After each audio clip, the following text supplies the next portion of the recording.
Sinar Eka Selaras atau kode sahamnya Eral merupakan anak usaha Era Jaya Swasembada yang sebentar lagi akan melantai di bursa atau IPO. Pertanyaannya, mau nggak beli saham Eral ketika IPO ini? Nah, jadi di video kali ini saya akan membagikan pendapat saya mengenai saham Eral dan kenapa saya mengikuti IPO ini. Tapi perlu dicatat teman-teman, ini semua harus disclaimer on ya. Ini bukan ajakan membeli, tapi murni hasil opini dari saya. Dan teman-teman juga boleh sharing juga opini dan pendapat teman-teman mengenai saham Eral ini tentunya di komentar. Nah, baik, jadi kita langsung saja mulai tanpa pemanasan terlebih dahulu. Nah, jadi saya langsung saja saya tampilkan layarnya di samping sini. Ya, ini merupakan aplikasi Stockbit. Teman-teman boleh sudah install aplikasinya di Play Store ataupun App Store ataupun gunakan sekuritas lainnya ya. Di sini saya pakai Stockbit karena ya masih saudaraan dengan si Bibit. Nah, teman-teman kalau di aplikasi Stockbit itu enaknya ya, di atas ini ada IPO ya. Di ini tampilan depannya ini udah langsung ada. Di sini juga ada portofolio saya yang sekarang kondisinya plus tipis ya. Ini saya baru mulai lagi untuk trading saham. Nah, lanjut teman-teman, kalau untuk IPO tadi kita ngomonginnya kan Eral ya. Di sini banyak sekali ya. Kita lihat semua ini semua contoh saham-saham yang akan melantai di bursa. CYBR ya, Zeus, Humi, MISE. Nah, ini Eral ya. Dan masih ini ada berapa nih? 1 2 3 4 5 6. Tuh ada XX1 juga yang bakal melantai. 7 8 9 10-an ya. 10-an saham yang akan melantai. Nah, jadi di video kali ini khusus ya. Teman-teman bisa lihat di sini. Di sini ada status pemesanannya approve ya. Penawaran awal saya ada melakukan pemesanan pada Eral PT Sinar Eka Selaras Tbk ini. Mari kita lihat teman-teman ya. Kita langsung klik saja. Ya, tunggu sebentar teman-teman. Nah, ini dia. Di sini ada saya sudah melakukan pemesanan ya. Saya mau melakukan pemesanan sebesar 15 lot ya. Jadi nilai pemesanan saya hanya 600 ribuan ya teman-teman ya. Ya ini saya juga belajar untuk melakukan menganalisa saham-saham IPO karena di grup juga pada banyak yang nanyain ya. Grupnya apa ada tuh di deskripsi grup Telegram kita yang bahas seputar investasi dan trading ya. Udah cukup ramai juga. Oke. Jadi sekilas tentang Eral dulu ya teman-teman ya. Nah, ini dia sekilas. Ini merupakan perusahaan tahun 2009 ya. Ini bergerak dalam perdagangan end-to-end retail. Produknya itu fokus kepada bidang komputer dan perlengkapan elektronik. Nah, seperti contohnya ini teman-teman pernah lihat nggak Urban Republic, Urban Adventure, dan GD Sports ya. Maupun yang brand-brand seperti ASICS, ya, DJI, dan Garmin. Nah, itulah produk-produk yang dijual oleh si Eral. Ingat ya, mereka ini hanya perdagangannya saja, bukan yang bikin ya, hanya perdagangannya saja. Oke. Lanjut lagi, perusahaan ini merupakan anak usaha dari Era ya. Era yang bergerak Era Jaya ya, yang jualan handphone tahu kan? Nah, itu dia teman-teman. Jadi sekilas mengenai Eral ini ya. Saham yang ditawarkan itu 20% teman-teman, atau sekitar 10.375.000 lot ya. Sedangkan untuk emisi efeknya atau penjaminnya yaitu Mirae dan BNI Sekuritas ya. Mari kita langsung melihat ke bagian prospektusnya teman-teman. Oke. Di sini prospektusnya, ini ringkasan saja teman-teman ya. Ya, kalau kita baca yang beneran ya, nggak setipis ini, tebal banget. Jadi ada beberapa poin yang bakal saya lihat ya teman-teman ya. Pertama adalah porsi kepemilikan saham sebelum dia melantai di bursa.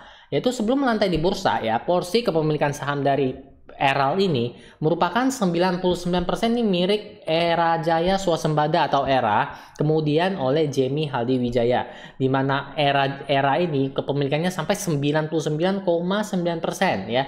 Jadi dia menawarkan sekitar 20% untuk ditawarkan ke masyarakat, untuk ke kita supaya jadi owner bisnisnya si Eral. Benar dong, kita kan investornya, benar kan? Jadi secara tidak langsung kita ownernya. Walaupun kamu hanya punya satu lot, kamu sudah merupakan salah satu pemilik perusahaan ini. Menyenangkan kan bukan? Nah, ini merupakan keterangannya ya teman-teman ya. Ini syarat dan ketentuan ketika mereka melakukan IPO, initial public offering, atau di mana saham mereka ini dibagikan atau diperjualbelikan untuk masyarakat. Karena ada beberapa syarat seperti adanya ESA, program ESA di mana ada menawarkan untuk karyawan mereka untuk membeli saham di sini juga, dan masih ada MESOP dan sebagainya. Sehingga porsinya nanti finalnya itu seperti ini teman-teman. Apabila seluruh saham terserap ya oleh masyarakat, artinya 20% yang ditawarkan itu terjual habis tuh teman-teman. Jadi komposisinya seperti ini ya. Jadi kalau benar terjual habis semua, nanti komposisinya menjadi Era tuh sekitar 79%. Jamie Haldiwijaya itu sekitar 0,00 sekian persen, masyarakat 19,2%, dari ESA itu sekitar 0,5%, sedangkan Mesop 1%-an. Jadi ini kepemilikan sahamnya. Nah, dari poin kepemilikannya ini, ya ini baru analisa saya ya, tapi teman-teman bebas berkomentar di kolom komentar. Saya melihat bahwa Era masih memegang atau mayoritas dari anak usahanya sendiri, yaitu 80%. Artinya dia tidak melepas. Artinya dia melupas besar-besaran kepada masyarakat. Menurut saya ini cukup titik poin yang penting karena dia masih sangat sayang terhadap anak usahanya ya. Oke, di situ. Nah, lanjut lagi teman-teman. Tadi kita ngomongin produk yang dijual dan sebagainya. Di sini juga ada ditulis perusahaan anak dan perusahaan asosiasinya. Jadi teman-teman bisa lihat nih, tuh. Perusahaan anak dari PT Eral itu adalah PT Mitra Internasional Indonesia. Ini perdagangan juga, eceran komputer dan sebagainya. Kepemilikannya itu 99%, di mana kontribusi terhadap pendapatan si Eral ini 23,37%. Teman-teman nggak perlu bingung, nggak perlu mumet ya. Ini intinya teman-teman, kalau lu punya anak ya, anak pertama ini kan punya lu ya. Dia kerja, dia bantu mendapatkan penghasilan itu 20%-an. Ya ibarat kalau income kamu 10 juta, income kita 10 juta ya.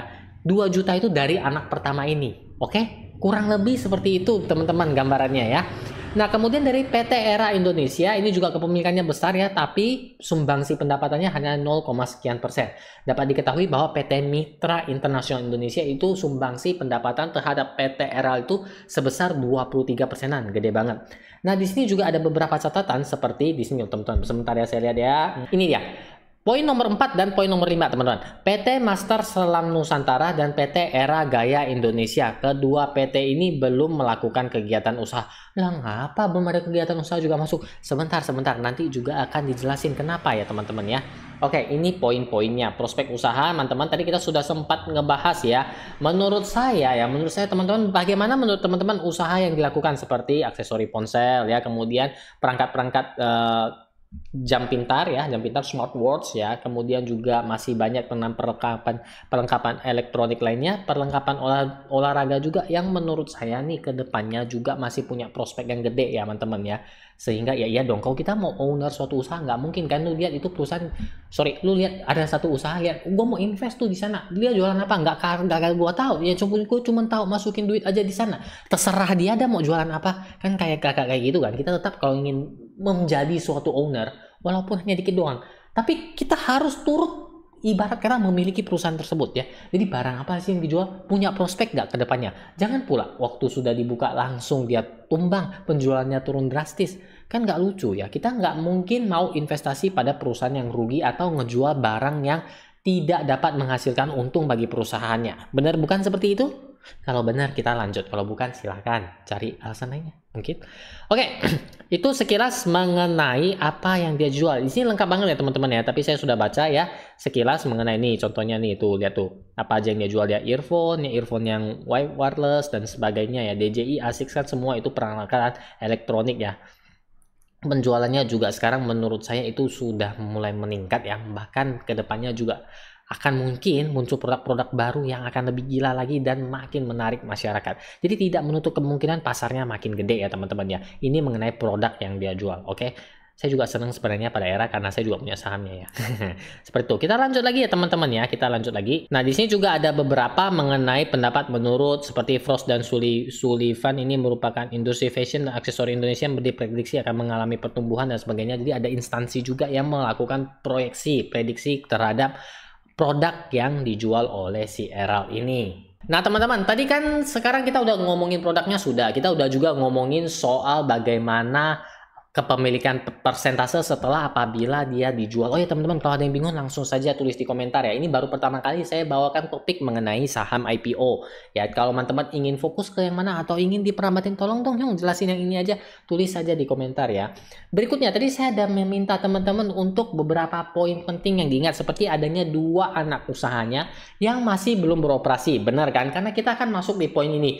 Rencana penggunaan data. Jadi kan rencana penggunaan dana. Tadi kan sudah IPO nih, kita kan sudah pada beli nih, dia terima duit. Nggak mungkin dong duitnya buat party ya, party nggak mungkin habis-habisin. Tentu saja mereka harus punya rencananya. Nah rencananya di sini teman-teman, 37% dana yang diterima itu akan digunakan untuk anak usahanya yang namanya, dimana 93% kepada PT Mitra Internasional Indonesia. Teman-teman tahu kan PT yang memberikan anak pertama itu loh yang memberikan kontribusi pendapatan 20% pada PT Eral ini. Nah, di situ dia akan kasih 93% dari 37%. Jangan bingung ya. Jadi 37%-nya dibagi dulu untuk anak usahanya, di mana 93% dikasih ke PT Mitra Internasional Indonesia ini, 7% dikasih ke PT Era Aktif Indonesia yang dimana digunakan sebagai modal usaha. Salah satunya juga untuk digunakan buka gerai baru.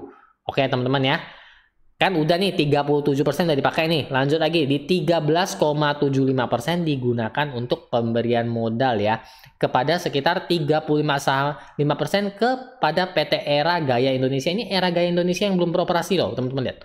Tuh lihat kan Era Gaya Indonesia. Saat ini Egy belum melakukan kegiatan usaha. Jadi di sini mereka juga mendapatkan suntikan modal ya. Suntikan modal ini juga untuk kegiatan usahanya dan sebesar 13,75%,